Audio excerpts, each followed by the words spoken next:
Bonjour à tous et bienvenue pour la matinale, l'émission quotidienne de CMC Markets qui débute à 10 heures. Je suis Nicolas Chéron, stratégiste pour vous servir et nous sommes aujourd'hui le mardi 13 décembre 2016. Le titre du jour est Les tendances demeurent. J'aurais pu utiliser le terme aussi stabilisation des actifs risqués. En fait, ces dernières séances, notamment la semaine dernière, nous avons vu que les indices américains et européens étaient particulièrement recherchés. Nous avons vu que le dollar américain était relativement recherché après la BCE de jeudi dernier, donc il est remonté jeudi et vendredi dernier. Donc on est allé chercher des nouveaux records sur les indices européens, américains. On est allé aussi travailler les plus hauts des dernières semaines sur le dollar index. C'est la raison pour laquelle en fin de semaine dernière, je parlais un petit peu d'euphorie, de surachat, et même si les tendances perduraient, eh bien, je m'attendais à d'éventuelles stabilisations, des prises de bénéfices. Nous avons assisté effectivement à un phénomène de prise de bénéfices hier lundi sur les indices boursiers américains, européens, sur le dollar. Mais ce que l'on peut constater, c'est que ces prises de bénéfices ont été relativement faibles. Elles ont été faites dans le calme. Il n'y a pas de peur. Les tendances de fond restent tout de même très fortes. Et elle demeure, c'est donc le titre du jour, les tendances demeurent, car eh bien, le DAX s'est stabilisé hier et il tente de repartir à la hausse aujourd'hui. Le S&P 500 s'est stabilisé hier, il tente de repartir à la hausse aujourd'hui. Le dollar s'est stabilisé hier et il rebondit aujourd'hui. Donc ce que l'on peut constater, c'est que les équilibres passés restent en place. Les tendances sont haussières sur les indices et sur le dollar. Ces actifs restent recherchés. Par contre, quelque chose de très pratique en termes d'analyse technique, c'est que seule la cassure des plus bas du jour, qui correspondent sur le dollar et sur les indices aux plus bas d'hier, donc seule la cassure des plus bas des deux dernières séances, serait un signe de retournement de tendance à court terme, de consolidation et d'inversion de tendance donc à très court terme. Donc voilà, on a des tendances moyen terme haussières, journalières haussières, on était suracheté, on a consolidé hier, on se stabilise ce jour. Je vous rappelle qu'on a des grands rendez-vous pour finir la semaine. Mercredi demain, on a théoriquement une hausse de taux aux États-Unis, la première depuis un an. Jeudi, on a un discours clé de Donald Trump et vendredi, ce sera la journée des 4 sorcières. Ce sera donc la fin des échéances sur les marchés actions, options. Et donc on devrait avoir de la volatilité d'ici la fin de la semaine. Voilà pour cette introduction. Bienvenue à tous ceux qui viennent de nous rejoindre et je salue également tous ceux qui nous regardent sur YouTube. Avant toute chose, un avertissement sur les risques concernant le caractère purement informatif de cette présentation et les CFD. Je vous invite à en prendre note. Vous pouvez, comme tous les matins, utiliser les fonctions de chat et de questions-réponses en haut de votre écran pour pouvoir converser avec moi. Dans cette émission, on verra ensemble les actualités marché, macro, actions, les statistiques économiques passées et à venir, une figure graphique reconnue par la plateforme de CMC Markets et bien évidemment, je répondrai à vos éventuelles questions. Alors, en termes d'actualité marché, le Dow Jones a signé son 23e record à la hausse en clôture depuis le début de l'année à 19 796 points. Il a clôturé encore dans le vert hier, tiré par l'énergie, notamment suite au bond du pétrole WTI hier. Donc voilà, le Dow Jones est toujours en tendance haussière. Il est actuellement sur une 6e semaine de hausse consécutive. Ça paraît stratosphérique, c'est impressionnant. Mais tant que le Dow Jones ne nous aura pas cassé au moins les plus bas de la veille, il est inconcevable d'être baissier. Pour l'instant, il est en tendance puissante. Attendons à un moment donné un éventuel chandelier de retournement pour parler de correction. Le CAC 40 reste positivement orienté au-dessus des 4740 points. C'est une résistance qu'il a cassée la semaine dernière et il prend appui dessus en ce début de semaine. On a consolidé hier de 4780 à 4740 points. On a pris appui dessus. On redémarre un petit peu à la hausse ce jour. On reste donc dans des tendances haussières de fond et dans une certaine latéralisation de court terme. L'USD-Yen est comprimé entre son canal haussier et une résistance de moyen terme. L'USD-Yen est haussier depuis plusieurs semaines, à l'instar des indices, dans une belle tendance qu'on peut matérialiser avec un canal haussier. Mais comme je vous l'ai montré hier, il fait face à une résistance clé, les 61,8% de retracement de toute sa baisse entre la mi-2015 et la mi-2016. Donc l'USD-Yen est à la croisée des chemins et je pense que c'est un petit peu aussi la même chose pour les indices. Et les grands rendez-vous qu'on a d'ici la fin de la semaine devraient permettre de sceller son sort, c'est-à-dire soit d'accélérer et de casser dans le sens de la tendance haussière de court terme et d'accélérer à la hausse, soit au contraire de buter sous la résistance de moyen terme et de stabiliser, de consolider sa hausse récente, ce qui ne lui ferait pas de mal. Le dollar index, lui, est stable à 101,1 points, attendant la Fed ce mercredi, donc demain. Le dollar index est sur ses plus hauts des dernières semaines. Il travaille la zone, il n'est pas extrêmement volatile. Hier, on a assisté à des prises de bénéfices sur le dollar comme sur les indices boursiers. C'est ce qui a permis à l'or et à l'euro de reprendre un petit peu de poil de la bête en séance. Mais malgré tout, on voit bien que le dollar reste stable et fort, donc attention là-dessus. Mais attention surtout à la réaction de mercredi. Parce que mercredi, est-ce que le dollar va monter et casser ses plus hauts récents parce que la Fed monte les taux, ou est-ce que le dollar va baisser sous le joug de prise de bénéfices, les opérateurs pouvant potentiellement vendre la nouvelle? Vous savez, le fameux adage boursier, on achète la rumeur, on vend la nouvelle. Les acheteurs, ceux qui sont haussiers fondamentalement, haussiers sur le dollar, ont acheté la hausse de taux. Ça fait des semaines que l'on grimpe et le dollar price déjà, ça veut dire qu'il a dans son prix, il considère que c'est comme si la hausse de taux était déjà faite. Donc on dit acheter la rumeur, vendre la nouvelle, parce que parfois, quand on a déjà anticipé ce qu'il va se passer, bien les marchés vendent la nouvelle. C'est-à-dire que par exemple, si les États-Unis montent leur taux demain soir et que le dollar baisse, on dira que les opérateurs ont tout simplement pris des bénéfices suite à la validation de ce scénario. À court terme, la paire euro-dollar matérialise un double échec horaire à 1,0650. Donc l'euro-dollar, il a touché 1,0520 hier. Il a rebondi en séance assez nettement, mais il a buté sous les 1,0650. Tant qu'il est dessous, on est en tendance baissière et ça reste un petit rebond technique de court terme. Si on venait à casser les 1,0650 puis les 1,0690, on pourrait de nouveau parler de rebond sur l'euro, mais attendons de voir mercredi soir ce qu'il se passera avec la Fed. Le pétrole WTI perd 3% depuis son plus haut d'hier à 54,20 $. Je pense avoir été clair dès hier matin, Dès l'ouverture des marchés, j'ai publié un graphique du WTI expliquant qu'on avait atteint un objectif majeur à 54 $, qu'on était déjà en hausse de plus de 5% en séance, qui était énorme. Donc j'expliquais que pour moi, le WTI avait atteint un troisième objectif haussier majeur après les 48,8, après les 51,4, ses plus hauts annuels précédents. Eh bien, les 54 sont validés et légitimement, les acheteurs ont pris des bénéfices sur ce seuil et on a donc perdu 3% dans la foulée et on est susceptible de même fermer potentiellement le gap qu'on a laissé ouvert hier. Enfin, hier, je vous parlais de Sequana qui avait donné un petit signal haussier journalier et qui avait accéléré vers les 1,60, 1,62. Je vous disais que le titre bloquait sous les 1,60, 1,62. On a clôturé pile dessus hier soir et on a gapé à la hausse au-dessus ce matin. Donc Sequana continue son rebond journalier.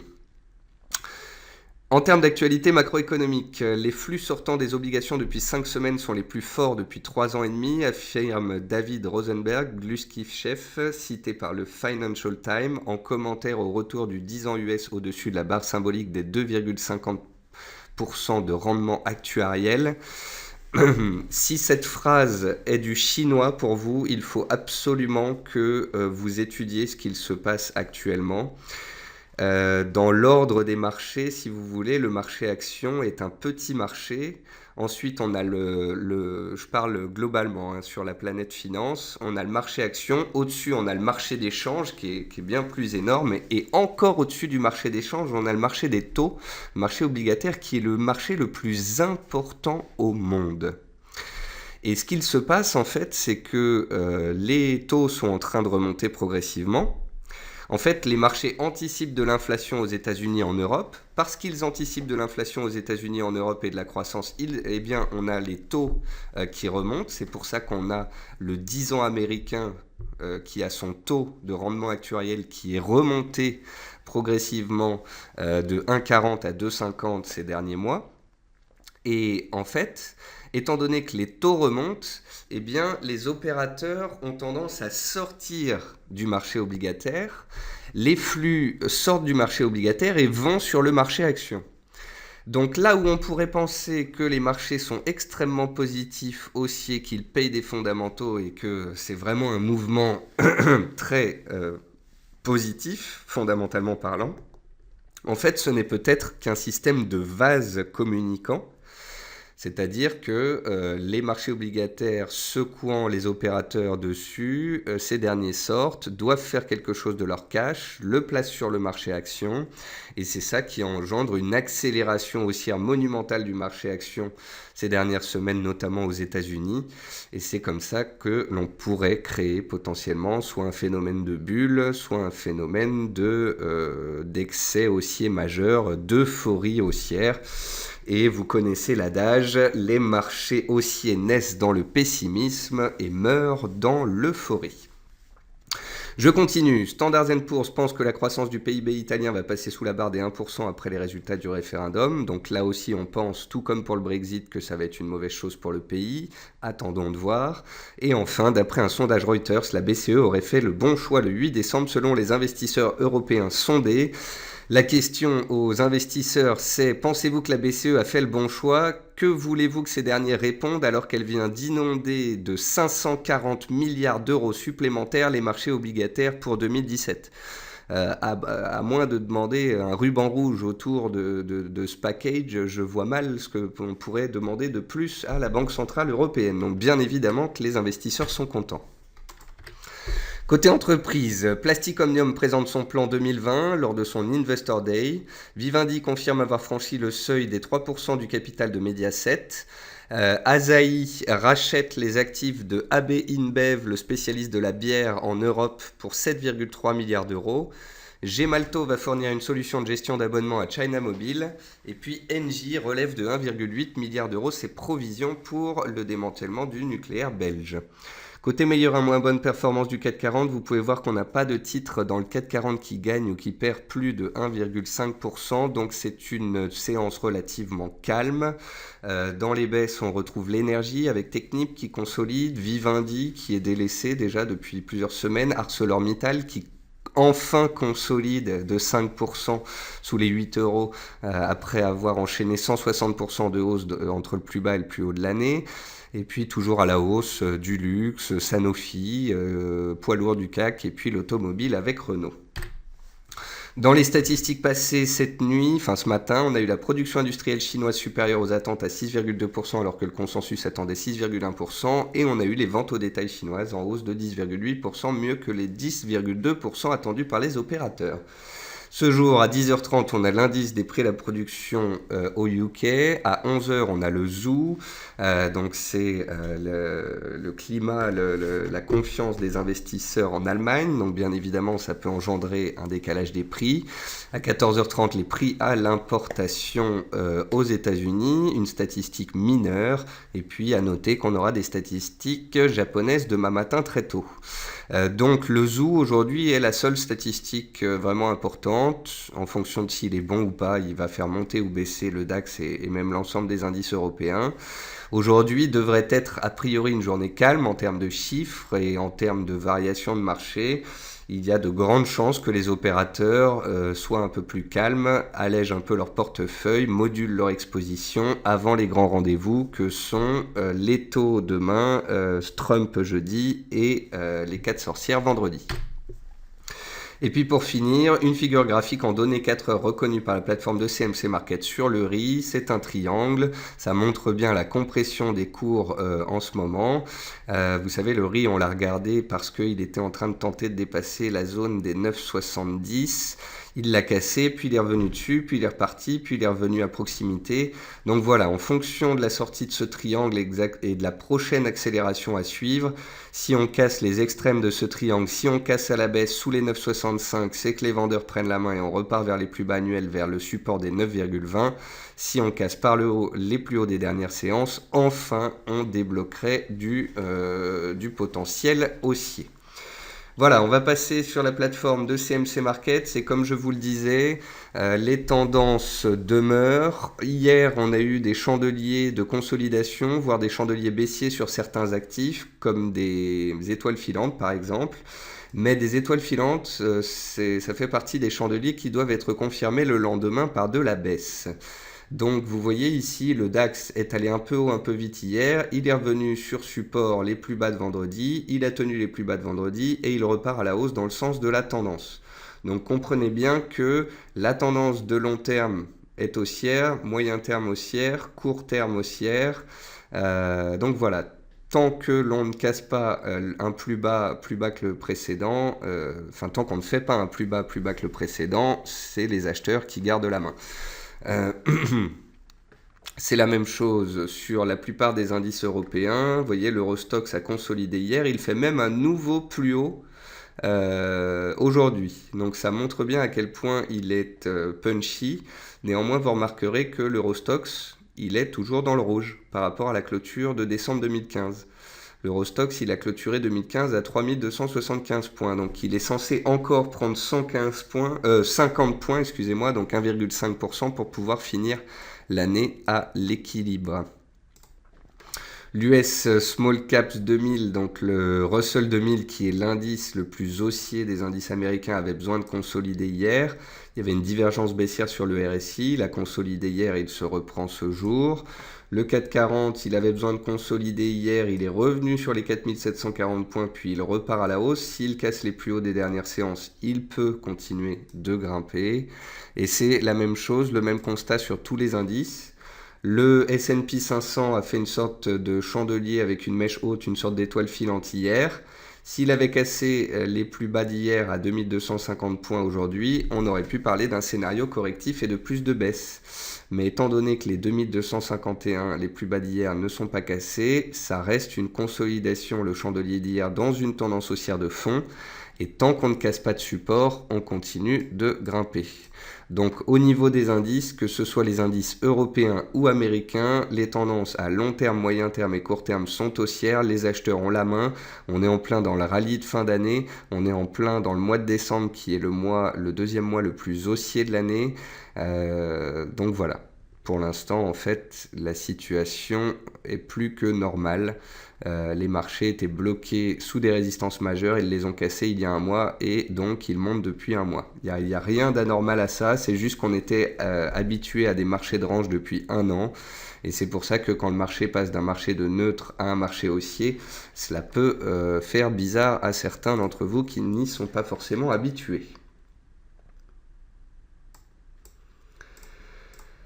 Damien, vous me parlez des volumes sur le Dow Jones qui serait quasiment le triple de la moyenne habituelle. Alors, je vous invite à vérifier les données dont vous me parlez sur la plateforme dont vous me parlez. Parce que même si je l'aime bien, là vous me parlez de volumes qui sont triples sur les 3 dernières séances et je vois mal comment ça pourrait être possible. Ça me paraît assez énorme, donc je vous invite à vérifier cette information. Gilles me dit, à 11h lundi Zou, le DAX devrait être volatile ou peut-il rester figé jusque demain? Je pense qu'il peut rester volatile. Preuve en est encore ce matin, la volatilité n'a pas disparu sur les marchés. Ensuite, on va passer sur le marché action. Dans les baisses, on retrouve CGG Veritas qui est toujours sous pression baissière et qui consolide comme le pétrole. On retrouve Olot qui n'arrive pas à décaler à la hausse et qui reste enfermé dans une sorte de grand range de moyen terme entre 12 € et 16 €. Corian consolide, après avoir bien rebondi pendant quelques séances. Le rebond n'a pas forcément touché à sa fin, mais le titre avait besoin de consolider, comme le 440. Eramet, ça, je vous en ai parlé dès la semaine dernière. Je vous ai dit qu'on était sous résistance majeure, la résistance des 63,50 €. On a été un peu haut la semaine dernière, puis on est revenu sous résistance. Donc j'espère que vous avez compris qu'on était sous une résistance de long terme et que cette baisse était attendue, ou en tous les cas largement anticipable. Et voilà, dans les baisses, on retrouve très peu de baisses. Ce sont des petites consolidations. Ensuite, dans les hausses, on retrouve Derichebourg. Derichebourg, je vous en avais parlé quand elle était sortie de ce petit range à la hausse. Je ne m'attendais pas à une hausse aussi puissante de 30% en l'espace de 2 semaines. Mais en tous les cas, voilà, on avait une tendance haussière, un range, une cassure par le haut du range et un beau mouvement haussier par la suite. Attention néanmoins sur Derichebourg, à 3,90 €, on a les plus hauts de 2013 qui font résistance et qui ont bloqué hier. Donc attention à la zone des 3,85, 3,90 qui a bloqué hier, qui pourrait de nouveau faire résistance. Ensuite, Sequana. Sequana, je vous en ai parlé ici mi-novembre quand elle faisait un double bottom. Je vous ai dit de surveiller une éventuelle cassure des 1,42. Elle a décollé à la hausse. Hier, je vous en ai reparlé. Je vous ai dit attention, elle semble vouloir relancer. Et en cas de cassure de la zone des 1,60, 1,62 qui sont les plus bas du mois d'août, on casserait une résistance majeure qui correspond également à la borne basse, non, à la borne haute d'un canal baissier en place depuis 1 an et demi. On a baissé de 5,30 à 1,30. Le titre a donc été divisé par plus de 3. Et voilà, là, à court terme, les acheteurs semblent vouloir reprendre la main, semblent vouloir casser de la résistance de moyen terme, sortir par le haut d'un canal baissier de long terme. Donc, beau mouvement haussier qui continue sur Sequana. Tant qu'on est au-dessus des 1,60, seuil psychologique, la hausse peut perdurer et on peut aller chercher les 1,80, 1,85, voire plus par la suite si ça casse. Un retour par contre sous les 1,60 € dans les séances à venir invaliderait les perspectives haussières. Après, dans les hausses, on retrouve des titres que je n'ai pas l'habitude d'avoir dans le palmarès. Et vous voyez, en fait, c'est le phénomène de rotation sectorielle auquel on assiste sur les marchés actuellement. Le 440 est stable ou bien en hausse mesurée. Et on a des titres, comme ici Euraseo, qui tentent de sortir un petit peu de leur carcan.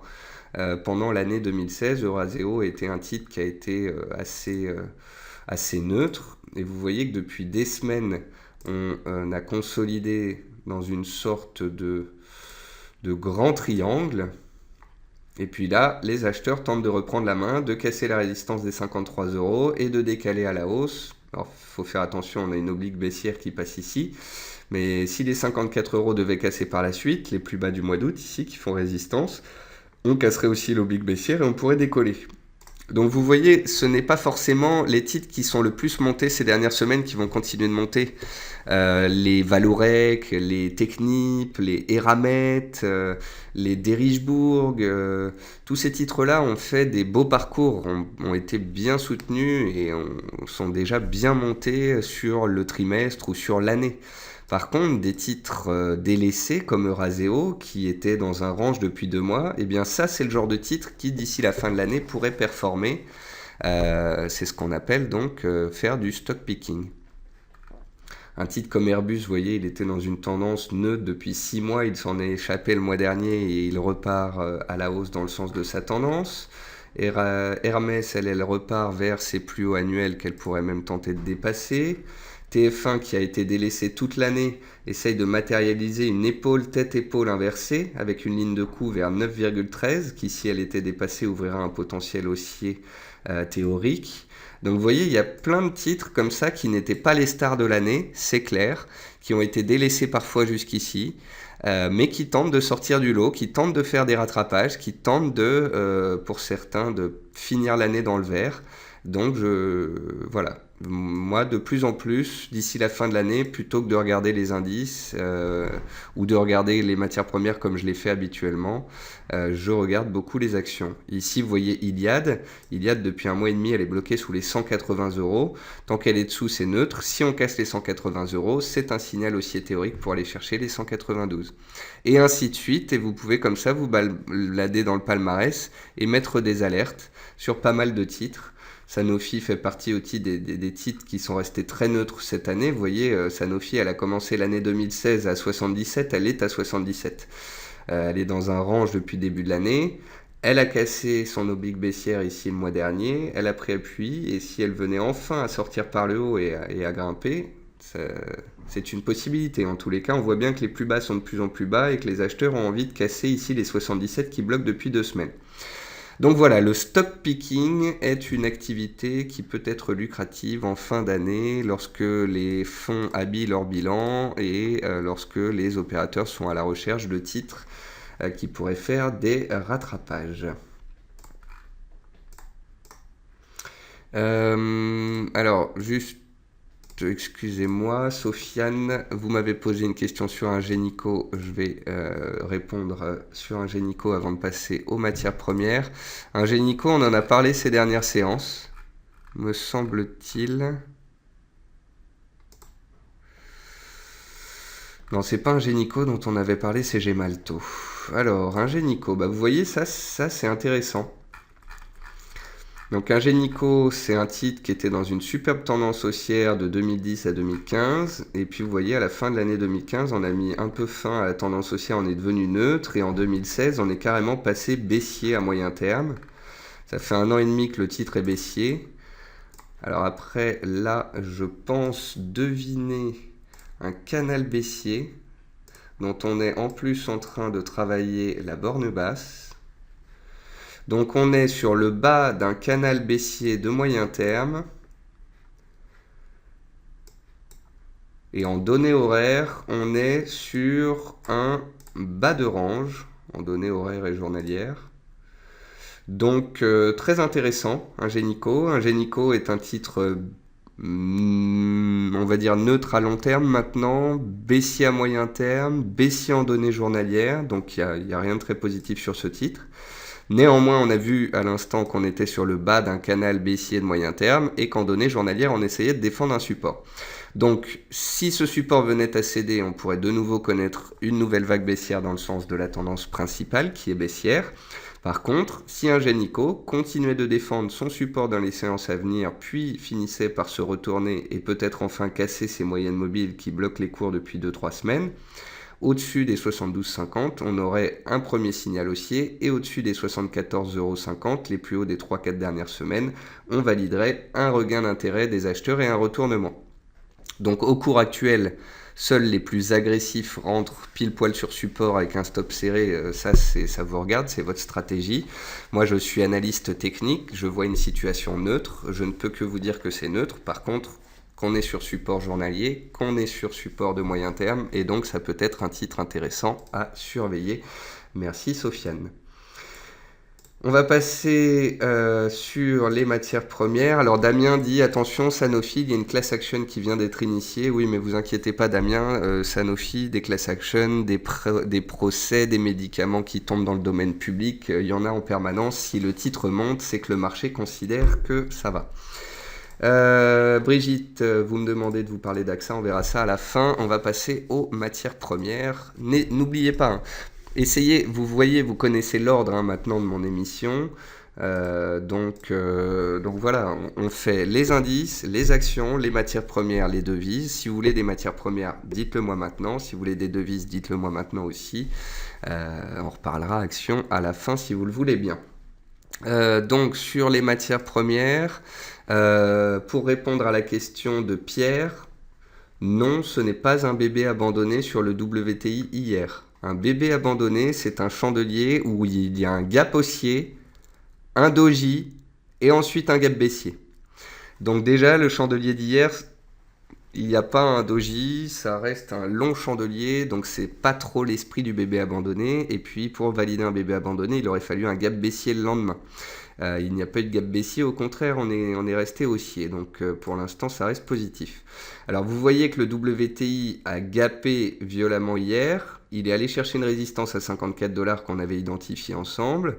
Et puis il a baissé hier en séance pour revenir où? Bien, il est revenu sur les 52 $ qui étaient les anciens plus hauts du lundi 5 décembre et les anciens plus hauts aussi du mois d'octobre. Donc voilà, la baisse, elle a eu lieu. C'était hier, on a perdu 3% en séance, on est revenu sur les anciens plus hauts, une ancienne résistance devenue support. On a une zone de soutien entre 51,40 et 52 $ qui correspond au plus haut précédent en clôture et au plus haut précédent en séance. Et donc, maintenant qu'on a consolidé la hausse, on pourrait latéraliser, voire même repartir à la hausse. La consolidation que j'attendais sous 54 $ a eu lieu. On a perdu pratiquement 4%, on a perdu 2 $. Donc, la consolidation a eu lieu.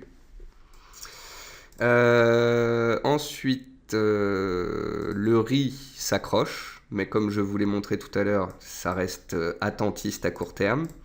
Soit on casse les 9,64, soit on casse les 9,88. C'est la sortie de ce petit rond ici qui donnera le tempo pour la suite. Le sucre, il n'a pas cassé sa résistance. Il a échoué dessous et il reste baissier en données journalières. Donc vous voyez pourquoi j'étais prudent sur cette configuration.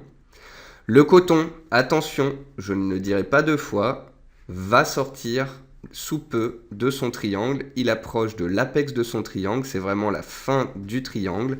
Il est comprimé entre une résistance et un support oblique qui est montant, qui se rapproche. Donc le suspense arrive à son comble. On devrait sortir bientôt de ce triangle. Est-ce que ce sera par le haut ou par le bas? Je n'en sais rien. Tout ce que je peux vous dire, c'est que la compression vient de durer 3 mois et qu'elle sera violente. Donc si les cours du coton font plus 3 ou moins 3 aujourd'hui ou demain ou n'importe quand dans les séances à venir, et qu'on donne un signal fort et qu'ensuite le lendemain vous me dites oui Nicolas, j'ai pas surveillé, j'ai pas mis d'alerte, comment est-ce que je peux faire, etc. Moi je ne peux pas vous aider. Je vous invite sur vos graphiques à poser des alertes. Vous avez des alertes de prix, vous les posez. Si l'alerte sonne, c'est qu'on est en train de casser le support ou la résistance. Et si vous voulez rentrer, vous rentrez. Une autre matière première qui m'intéresse et que je trouve très positive, c'est le blé. Le blé, c'était le graphique de la semaine dernière que j'ai publié sur le site de CMC Markets. Toute la semaine dernière, on a dit qu'il fallait casser les 3,90. Les 3,90 ont été cassés, enfin les 390 cents par boisseau de blé ont été cassés vendredi. La confirmation a été donnée hier par une clôture au-dessus des 390, on a même clôturé dans le vert, ce qui valide bien que les acheteurs sont là. Donc tant que les cours du blé sont au-dessus des 388-390 cents, les acheteurs ont bel et bien la main à court terme et un rebond en direction des résistances à 411 voire plus pourrait intervenir. Si et seulement si on repasse rapidement sous 388, on inverse ce possible signal haussier. Concernant l'or, je vous ai écrit une analyse hier qui a été publiée sur le site Investir les Échos. Je vous l'ai mis dans Insight, dans la plateforme. Elle est là, or, 220 $ de baisse et après. Je vous l'ai également publié sur le compte Facebook, sur le compte Twitter de CMC Markets. Donc voilà, l'or est baissier dans un canal baissier et j'attends la sortie de ce canal pour éventuellement parler de rebond technique. Le canal baissier, il est simple à tracer. Vous prenez tous les plus hauts des 3 dernières semaines et vous tracez un canal baissier qui encadre les cours.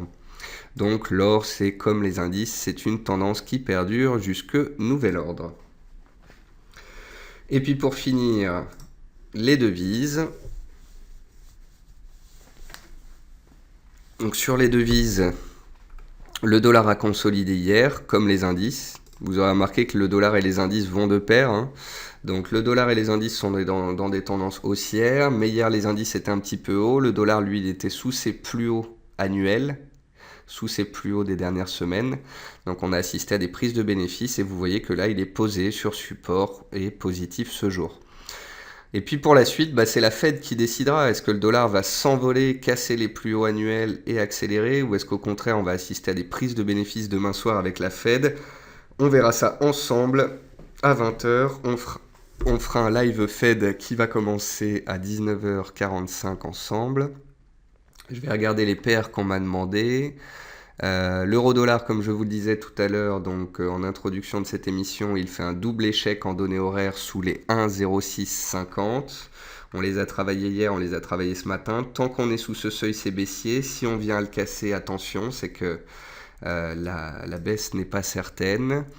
La livre, elle est toujours très bien soutenue. Beau chandelier haussier réalisé sur support hier. Elle est toujours soutenue aujourd'hui.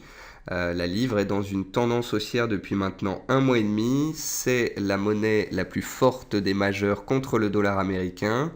Bien évidemment, pour que la livre casse les 1,28 et accélère à la hausse, il faudrait que le dollar baisse. Donc on verra cela d'ici la fin de la semaine. Si le dollar ne baisse pas, elle pourrait rester relativement neutre. Mais une chose est positive, vous voyez, c'est que malgré la hausse du dollar depuis 1 mois, la livre, elle, monte aussi. Donc elle monte, elle est plus forte que le dollar américain. Et ça, c'est à garder en tête pour la suite. Et enfin, la paire euro-yen, me demande-t-on. La paire euro-yen, je vous ai donné une oblique qui passe par tous les plus bas depuis des semaines. Tant qu'on est au-dessus de cette oblique, c'est haussier. Si on la casse, c'est baissier. Enfin, ça passerait neutre. Donc voilà, c'est très simple. L'oblique est toujours tracée sur mon graphique. On est en tendance haussière sur l'euro-yen, et ce depuis 2 mois. Par contre, ça commence à bloquer. Voilà, ça commence à bloquer ici, dans la zone des 123. Et c'est la même chose sur l'USD Yen. L'USD Yen, ça fait 5-6 semaines qu'il grimpe, sauf qu'il a atteint les 116 yens. Les 116 yens, ce sont les plus bas du mois de janvier et ce sont les plus bas de 2015. Donc en gros, voici le graphique hebdomadaire. On a eu 1, 2, 3, 4, 5, 6 semaines. On est dans la 6e semaine de hausse pour l'USD Yen d'affilée.